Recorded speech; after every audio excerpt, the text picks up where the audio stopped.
what's going on, everybody? Welcome back to ATI, the car shipping business channel. It's Wednesday, it's noon. It's time for DOT compliance. Vistaga is already camping out and ready for the show.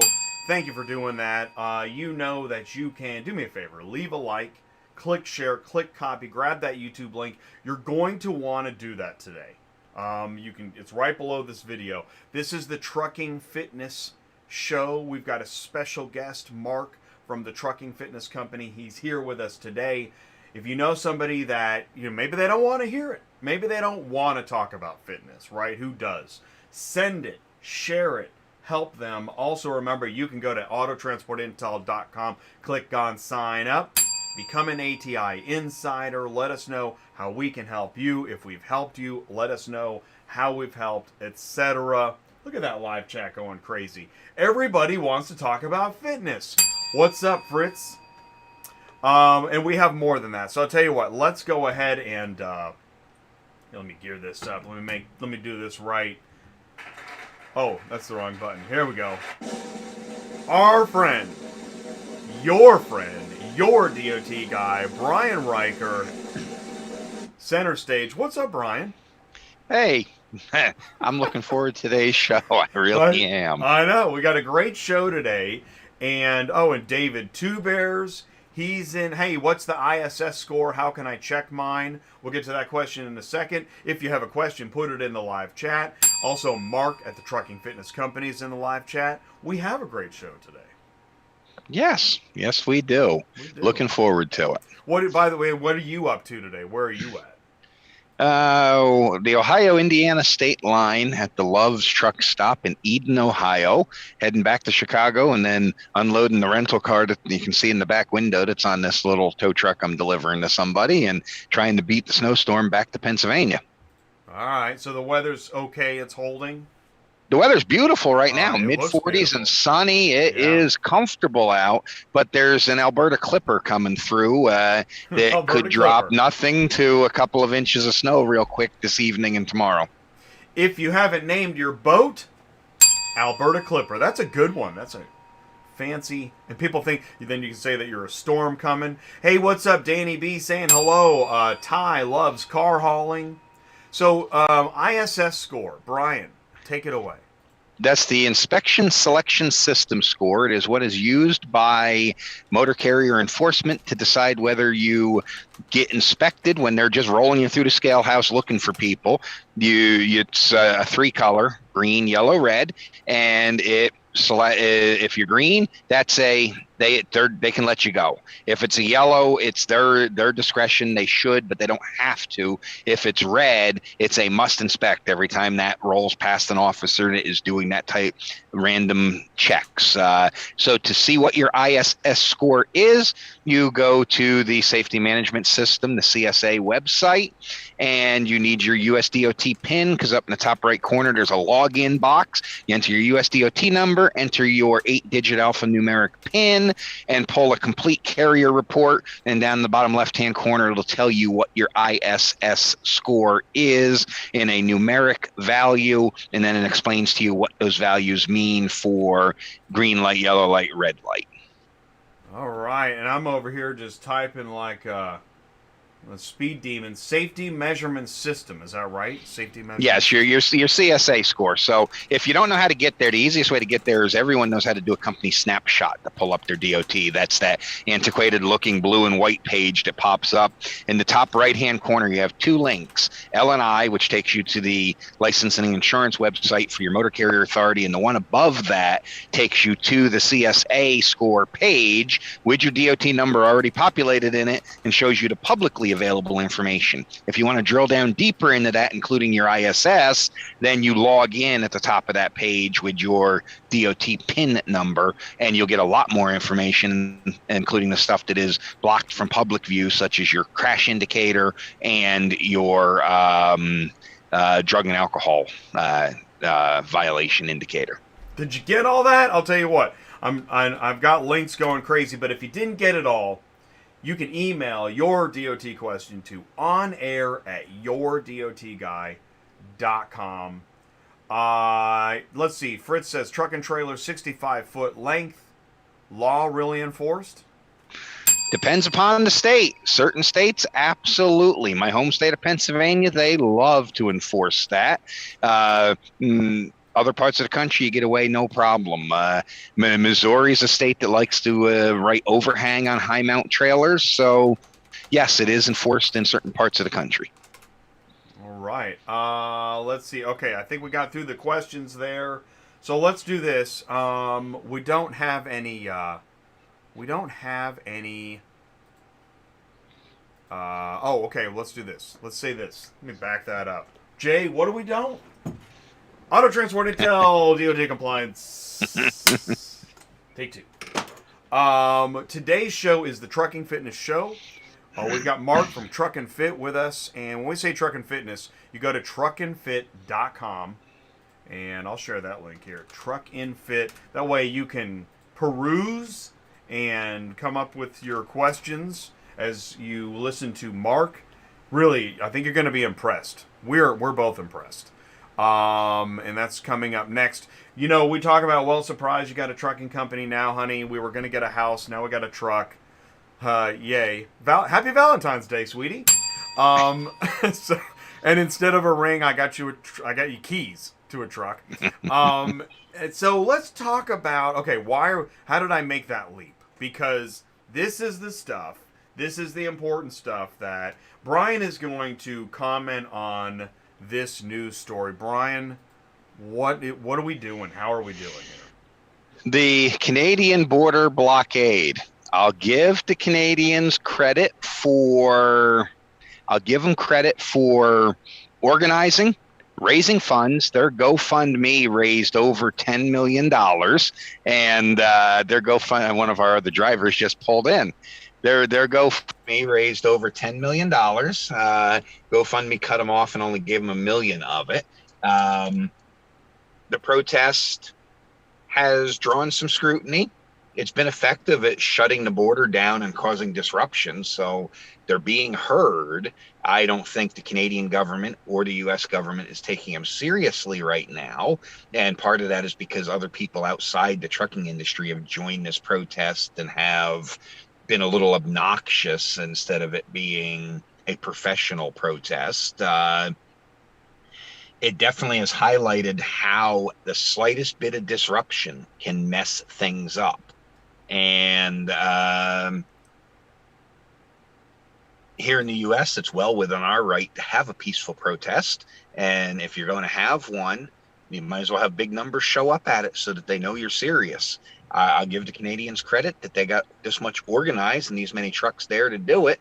I don't think it's going to make any big difference because, of course, the large trucking associations, both in Canadian and their American counterparts that represent the big fleets, have said these folks don't speak for our industry, and our drivers are all compliant. And it's more than just compliant. I'm not coming out for or against vaccines or telling you what you should do with your health to protect yourself from COVID or whether it's serious or not serious. I am against mandates. We shouldn't have to be mandated to do what's right, but also who's to say what exactly is right here? There was a big study just released the other day from Johns Hopkins University, one of the most respected names in the medical field, and all of our social distancing, all of our preventative measures only reduced the death toll by 0.02%. So on 900,000 people that passed away, that means we made a difference of 900 lives. 900 lives is incredibly important to those 900 families.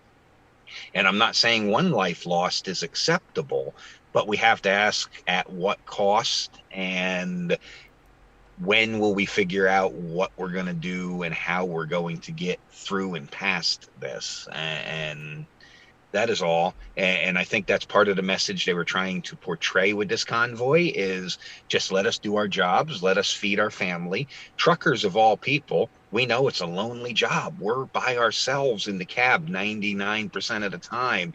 We very rarely interact with a lot of people. So if anyone's going to be excluded from vaccine and mask mandates and stuff like that, the long haul international truck driver probably is a good choice. I'm just going to say, because I don't I don't have a whole lot to add, but I will say this is that what the Supreme Court decision was on the mandate is probably a very relevant way to look at the justification of protesting against a mandate. If you have the support of the Supreme Court, well then I think you can raise your flag and know that you're probably on the right side of this.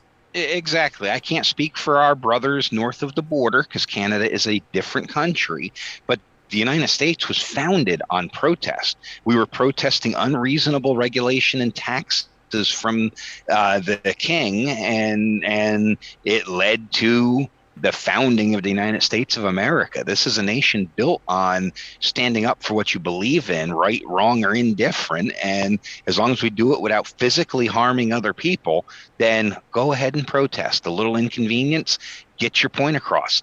I mean, one of the largest independent trucking organizations in the country, OOIDA, was founded out of protest in my home state in 1973 to protest high fuel prices, where truckers blockaded Interstate 80 with rolling roadblocks until the governor would talk to them.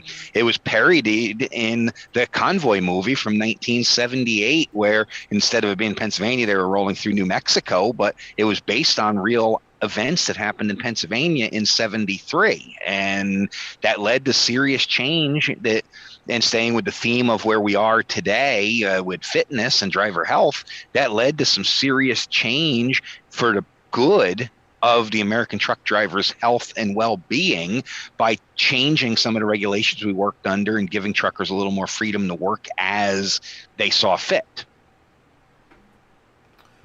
I also want to say that as far as protesting goes, every protest is a different situation.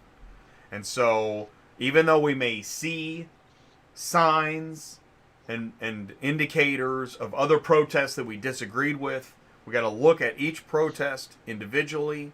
I think that this protest probably has roots in logic and freedom, which brings us to, Truck Convoy DC, March 4th.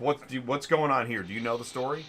Yeah, I actually just listened to the interview on Landline Now last night with one of the organizers of this event, and it's similar to the event in Canada. They're not saying that it's specifically focused on vaccine mandates, but on a couple of issues in the trucking industry, with that being a key focus. And it's designed to leave from California and drive to Washington, D.C., just to bring awareness to some trucking industry related issues, including vaccine mandates and access to restrooms. You wouldn't think that somebody should have to be told you need to allow a trucker who's a human being to use a restroom in your facility. So I don't know a whole lot enough to speak too much more about this one, but I did hear. So if you want to learn more about it, you're get the article shared from Landline. Either read it on landline.media or go to the Landline Now podcast. And the episode that dropped yesterday had a 7 or 8 minute interview with one of the organizers. Excellent. I'm pulling this up. We're going to lead into the fitness now. As we move into, autonomous trucking, I'm not going to weigh in on when, other than I'll weigh in on, yes, it's coming. And this will, again, as we have less and less activity, we need to find more and more ways to keep our health going. Fair? Absolutely. And just sitting and babysitting a truck all day as a safety driver definitely will impact your health. It affects pilots with fatigue from monitoring the computer systems in the airplanes, and I'm sure it'll affect truck drivers. All right, so with that, let's do this. All right, Mark, get ready, because Mark at Truckin Fitness Company is about to join us here, and so let's do this and get him ready to go. I see Vlad saying hello in the live chat. What's up, Vlad? And here we go. I love to give a guest a drum roll. Every guest deserves a drum roll. Ladies and gentlemen, please welcome Mark Manera of the Truckin Fitness Company here on center stage. Mark, thanks so much for joining us today. How you doing? Hey, Brian, thank you so much for having me on. I'm excited for this conversation and I appreciate you inviting me on the show. Awesome. Thanks for taking the time. Do this. Let's start with this. Mark, please tell us who you are, tell us more about you and your business, and we'll go from there. Yeah, so I am the founder and CEO of the Trucking Fitness Company. I also am a doctor of physical therapy, and that's kind of how all of this started. Uh, I, like a lot of people in trucking, generations of transportation and trucking in your blood. I don't have that experience. My parents are just not in transportation, and so I had the opportunity to work with and rehab a ton of drivers in a physical therapy clinic 2 years ago, and that was really the first experience where I learned about the industry, learned about the lifestyle of a driver, and it just really inspired me. And so I did some research. I really saw a gap in um, there's a lack of resources and guidance specific to trucking. And Brian, I know you talk to people who are outside of long haul driving, but if you're, trucking, towing, a lot of these, people who need CDL and have to go through a DOT physical and that whole process, they live a different lifestyle than anyone who works a 9 to 5. And I think with that different lifestyle, there needs to be specific and different um, health and wellness solutions for them. And that's specific to their lifestyle. And that's kind of what we are on a mission to do is, change some of these statistics and give drivers a way to fight back. Well said, Mark, and absolutely true. No matter whether you're driving a pickup truck or a tractor trailer, you have health concerns that are a byproduct of this industry. I'm 5'11". I'm in my fifth decade on this earth, and I am 327 pounds, heavier than I've ever been. And since I sold the car haulers a couple of years ago and stopped actively walking 6 or 7 miles a day in the process of being an auto transporter, I have packed on almost 75 pounds, and it's sad. It's sad I don't have the mental focus to deal with it, and that's why I'm excited to talk to you, because I'm excited to give your app and your program, which seems very common sense and simple, those little baby steps, if you will. I think that's going to make a big difference. Well, I appreciate that, and I appreciate you sharing that because anytime you kind of take a step back and look at yourself and show some insecurities, that is something that is really difficult to do. So I appreciate you doing that. And with what we're trying to do is we're trying to give drivers the easiest entry point because when you've got all of these stressors on the road, you've got a crazy schedule, and just life is a lot. It's really easy to put yourself and your health on the back burner. And when I think of, and I see the statistics, and let's talk the statistics on, what the average driver is dealing with when it comes to their health. But their health should not be put on the back burner because when it comes to getting your DOT physical and your DOT recertified, and also when it comes to life after trucking and enjoying all the sacrifices you're making during your career and enjoying the fruits of your labor, if your health is not there, it's just going to be not all for a waste, but you're not going to be able to enjoy it as much as you could. Absolutely. I have five young grandsons ranging in age from newborn to 7, and 3 children. And I would love to be around for some of the grandchildren's life. And it concerns me because I've been more concerned with when I was diagnosed a couple of years ago with hypertension. I was more concerned with I'm going to get a 2-year medical card and it's going to be a hassle, or a 1-year medical card and it's going to be a hassle. And I was more concerned with what had affected my career than the fact that, hey, you're getting fat and there's some stuff wrong with you, and it's time to think about your family and who's going to provide for them if you're not here. And unfortunately, a lot of the drivers I know have the same mindset. We worry about being able to get out on the road and turn miles, and not necessarily the quality of the life we're going to have when we get back home for our time off.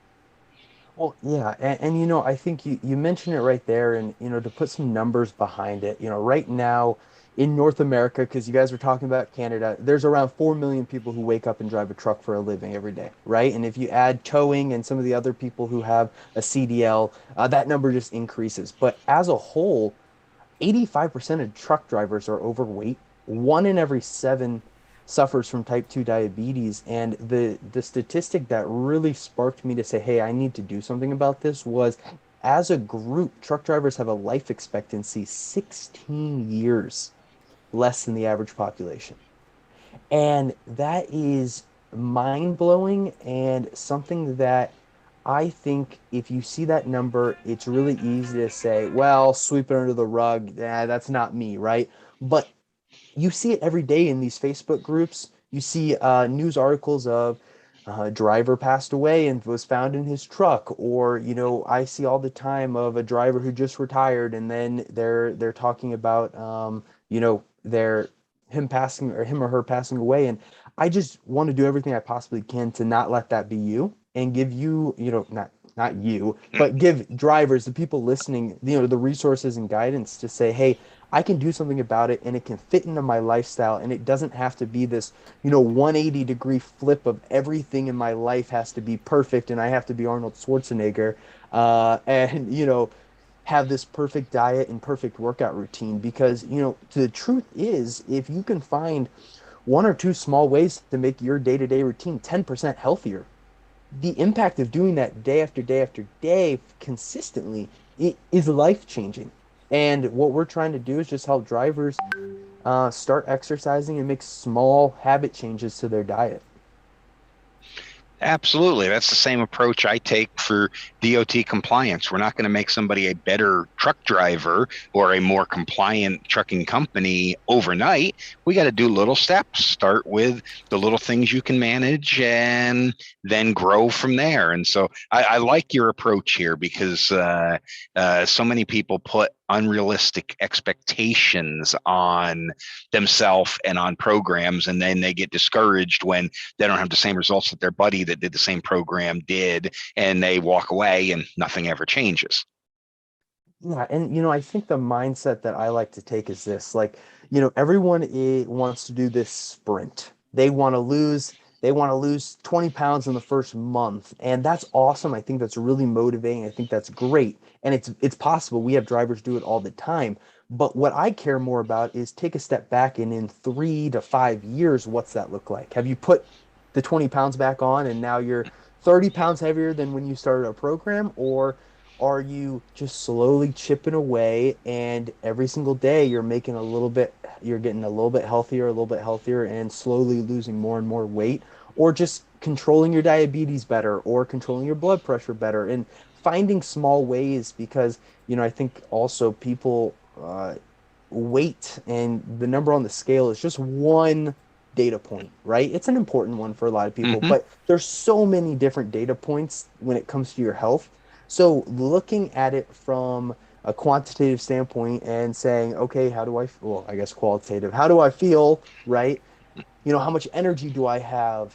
Am I, when I look in the mirror, do I look better, right? And is the scale going better? Or when I walk up the stairs, do I not get as out of breath? Because, I had a conversation with one of our drivers today and just asking her, hey, why'd you start this program? And she was like, well, I walked up the stairs at my house and I was out of breath and I was embarrassed and I was the only one in my house at the time. I was just embarrassed at the fact that I was out of breath. So I think that there's so many things, and I think we had a really good conversation before we went on about, when it comes to the DOT process and getting your physical, it puts a lot of headaches and added stress when you're scared that your health is not going to be ready to handle or to go to the chiropractor or doctor and get examined. So if you can get your health in check, it number one makes that process easier. It decreases the time, as how often you have to go because you're not getting handed a 6 month card or a 3 month card and having Mm-hmm. to put that on the calendar and then have the added stress because I someone told me, and I'll have to look up the study and I can give it to you, but they were looking at the amount of accidents that were happening, and there was a correlation between the amount of accidents and added stress that drivers have with how close their next DOT physical was. So there's a lot of like added stress that gets, you know, added onto your plate of already craziness when you are just going through that process and having to do it so often versus get your health in check, get that 1 year or 2 year card, obviously goal of 2 year card, but slowly, start taking the steps in the right direction. Yes, exactly. And I really wish that the motivating factor for more of us would be our overall quality of life, not just the ability to earn an income. But we do need to earn an income. And when you're having some health issues and your livelihood is hanging over your head, you are stressed, you are distracted, you are not a safe driver at that moment. Not to mention what it physically costs you when you have a 6 month or 1 year card, because you have to get your physical, you have to get it done early enough to know that if you have to correct something, you can correct it, and then still get it on record with your state driver's license agency. So mine, for example, this year expires December 30th. And so that means beginning of December, I'm going to go for a medical exam. I just went December 30th. It gets shorter and shorter every year. So if you only had to deal with that half as often, it would definitely reduce stress, save you money because these aren't cheap exams, and overall just make you a safer driver, more relaxed, more chill. And now the sad part is, and I can't remember to study to point to this, but maybe you'll know, Doc, is sadly, a lot of truck drivers, the only time they go to a doctor is when they go to their medical exam, and that's where they discover some major health issues. I mean, that is getting to the weeds of just the lack of resources out there for drivers, and it's a huge need. And something that's exciting for me is that I know as more technology comes out, it closes that gap because you can be anywhere in the world and have resources. But just as much as I know that a in-person doctor's visit is probably checks dots the I's, checks the T's a little bit more than just talking to your doctor on the phone. So Absolutely. I agree with that. And I think you brought up something that was really that I talk to drivers all the time about too, about making more money. And I think that drivers have this tunnel vision of I need to make money today. But if you take a step back and say, well, I want to maximize my career as much as possible, what would 5 extra years of behind the wheel driving do for you? And and on the flip side, what would you not be able to control your health and you having to cut your career down by 5 years and leaving hundreds of thousands of dollars on the table, plus the effects that, you know, just putting it out there that if you have to stop your career as a driver early, your retirement is probably not going to be as enjoyable as you pictured it when you were 20 years old, right? So I think Yeah. there's a lot of factors here. Yeah, what's the point of working 40 years of your life, getting that retirement, and then not being able to do anything because you can't hitch the camper up to your pickup truck and go on vacation, or you're now bedridden or wheelchair ridden because you've let your health, you lose a foot or you lose your vision. And so what's the point of working then at that point? And this is a subject that is really special to me. Just the other day, a friend of mine from my wife's hometown, his brother, who was only 35 years old but morbidly obese, was found deceased in the cab of his truck. And it's sad. It's terribly sad. And I've had friends with heart attacks. I was talking to a guy who all he's ever done on his entire life is drive a truck, and he had some health related issues that could have been controlled with diet and exercise, and now he's off the road and he can't go anywhere or do anything because he has no quality of life anymore, and he's only 62 years old. Now I'm that sorry to hear I that. want to Yeah, say that I'm sorry to hear that. that is the and we hear those stories a lot. I knew a guy that I got a call. That driver you were working for, yeah, he passed away last night. I've had that call. So once you get this wake up call, this is an important moment for somebody right now, right out there listening or watching is thinking, yes, I saw my doctor. I know I've got a problem. I need to look at it. Where do I start? So where do you start? And I'm just going to say for me, like one day looking at a box and actually reading the number of calories. because it's got to be simple or you're not going to get started. If I got to start counting carbs and sugars and carbs, it's not going to happen. What's an easy way to start, especially in reality, for the driver that's on the road, he eats at the same places? Where can he start? He or she. I would recommend number one, you get that inspiration. I think you need to look in yourself and say, okay, I know I need to make a change. What's my why? Right? Brian did that at the beginning of this episode by saying, I've got 5 grandkids that I want to enjoy and soak up as much as possible. He knows that and probably some other things are his reason why he wants to make a change. And so I think it's really important for people to understand their motivation. And yes, looking at yourself in the mirror or looking at the scale and being like, I'm overweight, yes, that can be your why, but there is something deeper and there's something more meaningful because, you know, in general, that's a lot more motivating saying, hey, I need to be there for my grandkids versus I just need to lose 15 pounds, right? And what I would do from there is write that why down on a piece of paper so you see that every single day. Because through the highs and lows, which every journey has, it's not this uphill, it's an up, down, up, down. You need to stick to it because of that why, and there's a bigger reason behind what you're doing. From there, I would recommend one of 3 things. Number one is getting help from a coach or someone like our program, the Trucking Fitness Company, that can help and give you actionable advice on what to do. The second option, which is going to be a little bit more mental work for you because you have to kind of come up with it and figure it out on your own, is I would recommend to start moving every day, if that's going on a walk, if that's going to Planet Fitness or another gym and just going and getting into the routine of exercise. But 2, I would look at your day-to-day life and find the low-hanging fruit. We all have low-hanging fruit that if you made this one change or these 1 or 2 changes, it would make your day 10% healthier, right? And start with those low-hanging fruits. So for example, that might be and to back it up, what I recommend drivers do to find those low-hanging fruits is take an average day of eating or your just routine in general and write down or take photos of everything you consume. A lot of people don't comprehend because they got the bag of Doritos next to them in the truck and they're just going to town. Now, we probably understand what you're eating, but a lot of people don't understand how much of it you're eating. So take a look at the serving size because your serving size of Doritos might actually be 4 serving sizes that Doritos recommends.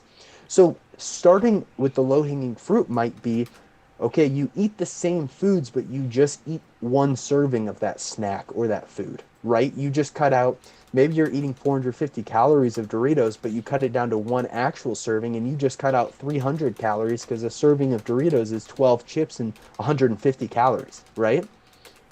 2, I found that a lot of people take in tons of empty calories from drinks. If it's sodas, if it's heavy sweet creamers in their coffee, if it's sweet tea, name it, there's a lot of calories that people don't think about that they're just drinking throughout the day. One story of that is at the start of the Trucking Fitness Company, we had a driver come in and he told us and he told me that he drank 12 packs of Pepsi a day, 24 Pepsis. And all we did was working on number one, transitioning from, hey, regular soda, let's just try some diet soda. Cut out a lot of the sugar. You still get a good taste of it's not just water. And then we slowly cut it down. He doesn't drink soda anymore. That took a couple of months to do. He drinks some other zero calorie flavored beverages. And that change alone, he lost 20 pounds in the first month. And he just slowly triggered down because you don't understand all this low hanging fruit of extra calories that you're consuming that are just packing on the pounds over a 5-10 year period of doing that habit. So that was a long-winded thing of I would really focus on finding step 1, which is normally 1 or 2 small changes to your current routine. Because if you try to change everything at once, it's not going to happen in the long run most of the time. There are some people who are like, I changed everything and I made it work. But for the average person, especially a driver whose schedule is crazy and changing, you need to make one change and find what you're motivated and you feel like you can consistently do and add that change in. And I will tell you, if you do it consistently for a couple of weeks to a month, you will be very surprised about the outcome and the effects that just one thing can do for you. You know, you just made me think. It's that when you feel like you're starving and you're trying to figure out how to make this work, what do you do then? You don't have to feel starved. What you can do is you can do this. So number one, if someone's feeling really hungry, I think the first step I'd recommend is maybe drinking 8 to 12 ounces of a 0 calorie beverage. Sometimes we're just thirsty or dehydrated. The second thing I would recommend is I've got a list of a ton of snacks that are low calories and fill you up. And, I think one example of it is a lot of drivers don't eat enough protein, right? So lunch meats, chicken, grilled chicken, eggs, even a protein shake or a protein bar that has low sugar in it. Protein keeps you fuller for longer, and you don't have to consume as much to be full. So that would be my first suggestion, is to add in some higher amount of protein to each of your meals or a high protein snack. Wow. Excellent. So much to think about. Excellent. Yeah, was that stuff. good? Okay, Yeah. good. Yes. Great. And not that difficult to do. Like it's probably not the best because of the salt, but one of the snacks I've been carrying with me is just a little small bag of Planters peanuts. And Boom. I like peanuts, and they have protein. And let's see here, serving size is 1 pack, 290 calories, but I'll take an hour to eat this whole pack of peanuts, just a couple at a time as I'm driving. And that works along with, I drink mostly plain water and unsweetened tea or black coffee.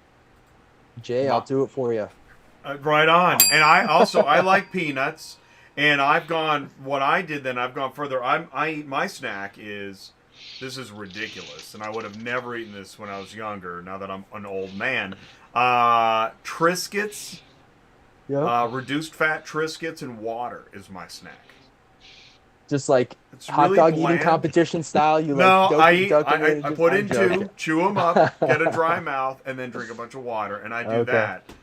And it's a silly snack, but it works for me. I like it. Yeah, and I think I'd also end that conversation of, you can't name me a person who's gotten fat from eating too much fruit and vegetables. So if you have some fruit in your truck, and if it's an apples, if it's grapes, if it's bananas, they're great snacks, and you can eat until you're full. I will be okay with that. You can eat as much fruits and vegetables as you want, and find the ones you enjoy. You don't. You can eat a rainbow, that's awesome. But I think at the beginning, you need to find what you enjoy and what's a good snack. I find I like bananas because the potassium boost helps with cramps in my lower legs from sitting in the truck all day and not moving. There you go. I like to add, you got to be careful with this because you can go overboard, but a little bit of peanut butter with the banana, it's an amazing snack. That is a good snack. This is fun. We're having snack talk. You're watching Snack Talk Live on D.O.T. Compliance. I just want to say this is that Chris Chamberlain says, what about cashews? Silverman says change to almonds. Your preference. Like I said, let's not make this overcomplicated. If you're Arnold Schwarzenegger and you're trying to be a bodybuilder, maybe we look deeper into this. Step one is eat either of those, but make sure, you're not eating, if it's either a bag like that where it's one serving size, or if you do have a large portion of it, measure out 1 or 1.5 servings so you're not just eating the snack, because those nuts can add up calorie-wise pretty quickly. But they're awesome because they keep you full for longer because they got a lot of substance in them. Nuts are disappointing because I love nuts. And if you give me a giant bowl, I'll just keep eating. And then I'm down at the bottom of the bowl and I realize I've got a problem. Then I got to call Mark. Okay, so this was great. Mark, final thoughts. Where do we leave this? Anything? Yeah. You know what? Anyone listening to this or watching this, my goal and our mission is to make the trucking industry a healthier place. And that starts with the drivers. So if you can take anything from this, start doing something. Make one step in the right direction. If you are struggling or you feel like you need some help or accountability, check out the Trucking Fitness Company. I'd love to help you out. For listening, if you send us a message on any social media, I'll give you a discount to try it out for the first month. And if you're a company and you're like, hey, my drivers need these resources, we have partnerships and we work with trucking companies too, and we'd love to help your fleet become healthier. Thank you, Mark. I appreciate that. I'm sure Jay and our listeners do as well. Yeah, no problem. Thank you for having me on. And I'm using the audience as my accountability partner. I'm going to start using this program. Dr. Mark and I will talk offline, and let's see what type of results I can get, because I've struggled with this my entire adult life. So let's see how we do, Mark. All right. I'm here for it. Yeah, I'm excited to have you on. So Thank you. My audio. There we go. There's my audio. All right, Mark, thank you so much for joining us today. We will be in touch, and have a good one. Thank you so much for taking the time. Thanks so much. See you guys. Thank you. Truckinfit.com. Go check him out. And he has a podcast available wherever you can find podcasts, because if you're like me, you got a lot of time to listen when you're in the cab of your truck, and you'll pick a few nuggets up out of it. Hey, we got a couple of questions here before we go, Brian. Okay, so David has a question. Let me go back. Carlos has one too. We're going to go to David. Lightning round. Okay, lightning round. Brian, can I use a trailer registered in my personal name in my business? Yes. We don't care where the trailer is registered. The power unit is where the operating authority is attached to. You would need to lease the trailer to your business, so you have to write a simple one-page lease agreement that Joe Blow is leasing to Joe Blow Trucking Incorporated, and describe the equipment. So you would put it on and carry that in the power unit while you're using the trailer, and check with your insurance company. They may require you to have trailer interchange insurance to pull a trailer that's not actually owned by the business. But if you're a small sole proprietor, likely it's the same. Carlos needs help. Okay, I just got put out of service for not having an ELD. He's put ELB because it didn't show second. I have never had a problem before until now. I'm in Tennessee. Didn't show to the second for the time, or I'm confused. Yeah, let's see if we can get additional information, Carlos. But because we definitely want to talk about this. We're going to talk about this before we go. So, Carlos, if you'll add info. I don't know if he emailed me. Let me check on that. While I'm checking on that. So, Gary at Gartha Logistics, he likes peanut butter jelly sandwich and a half-gallon of ice cream. Well, there you go. Half-gallon of ice cream is what does it. But yeah, to Carlos's question, this is the problem with the self-certified registry. Nobody independently verifies these ELDs are accurate, and there's over 700 of them on the registry, and I know a handful of them that are not actually fully compliant, including some from some big names that miss important parts of the ELD specification. So it's highly possible his ELD is not compliant, or it's also possible the officer was incorrectly interpreting what he was reading on the ELD record transfer. What I'm going to do is I'm going to give him some recommendations. Now, Carlos, you can email Brian, or you can go to fleetcompliancesolutions.net, and there's a phone number. You may want to contact him, depending on your situation right now. Am I right with that assessment, Brian? Yeah, unfortunately, I may not be able to help him in real time today. So if he needs real time help, I would recommend he give the folks at the compliance department at OOIDA a call. They have ELD specialists on staff to answer the phone. So go to OOIDA.com and you get their phone number. I used to have it memorized off the top of my head, and it almost pains me to recommend giving that work away. But if he needs real-time help because he's out of service currently at the scale house, they may have an answer for him. If not, he's going to have to serve his 10 hours out of service. Then he will have to use a paper log, since it's documented that this ELD is not compliant, to finish his current trip. And you cannot redispatch the truck until the ELD has been replaced, repaired, corrected, or you certify that there is no more defect. So he would need to use paper log to finish the trip, up to 8 days worth of paper log. If it's going to take you more than 8 days to get the ELD fixed, which is highly likely with supply chain issues, you need to send an email to the FMCSA. You have to Google it on their website, but it's ELD-extension, I think, at fmcsa.dot.gov, and request in writing before the 8th day is up an extension, and then they'll grant you a 30-day extension to get a new compliant ELD installed. Sheesh, man. I mean, it's this is why I have ELD Punch handy. Right? Silverman says, I always make a note when KT doesn't record my driving. Keep driving. Okay, that's a good thing to make a note so that you have it documented.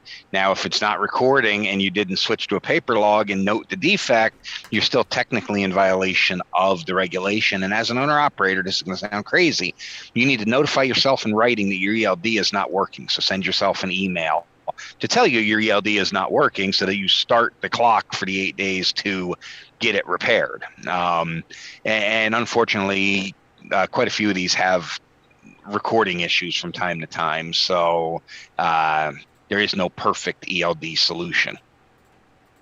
Carlos, was so sorry to hear that you've ran into that problem. Hopefully we can be of help with ideas. You can check the live chat. There's an email for Brian. He's out on the road today, but he does want to help. And he even threw up the OOIDA link. OOIDA link is there. The phone number is there. And we are here to help in any way we can. Whether we're live or on demand, you can ask your questions. Let's do this. Here we go. Let's finish up with this, Brian. I love to. This is a great way to end the show. Let's take a look at, you've got your podcast. Yes, I do. On the road with your D.O.T. guy, Brian Riker. I am your host. Whether you're interested in starting a trucking company, own a trucking company, or just think trucks are cool, this is the place to be. Join me while we talk about these issues. My most recent one, I thought was going to be insurance this week, and it wasn't. It turned out to be the entry-level driver training regulation that just went into effect February 7th. But I have discussions with industry experts about sourcing tow companies when you have a breakdown, how to avoid be taken advantage of when you have a non-consensual tow. Same thing with road service. I talk to myself quite a bit on the show, so I've given lectures on insurance and lectures on drug and alcohol clearinghouse and drug and alcohol regulations, and I plan on having a bunch of guests throughout the season. We're on episode 7 now, and eventually Dr. Mark Manera of Truckin Fitness is going to be on that show as well, and going to have a couple other we're going to talk about buying trucks and maintaining equipment and everything else. So awesome. Well, Brian, man, oh my gosh, we're almost at 50 minutes today. Yes, we're way over again. So way over, but we do that. That's happening more and more. There's so much to talk about. So, Brian, thank you so much for your time, your input. Keep us posted. And I think we have a normal show next Wednesday. Yep, we should be normal next Wednesday. Normal next Wednesday. So keep us posted of your DOT compliance questions. Thanks, everybody, for joining us. Brian, stay safe, and we'll see you soon, buddy. Sounds good. See y'all. Thank you. All right, take care.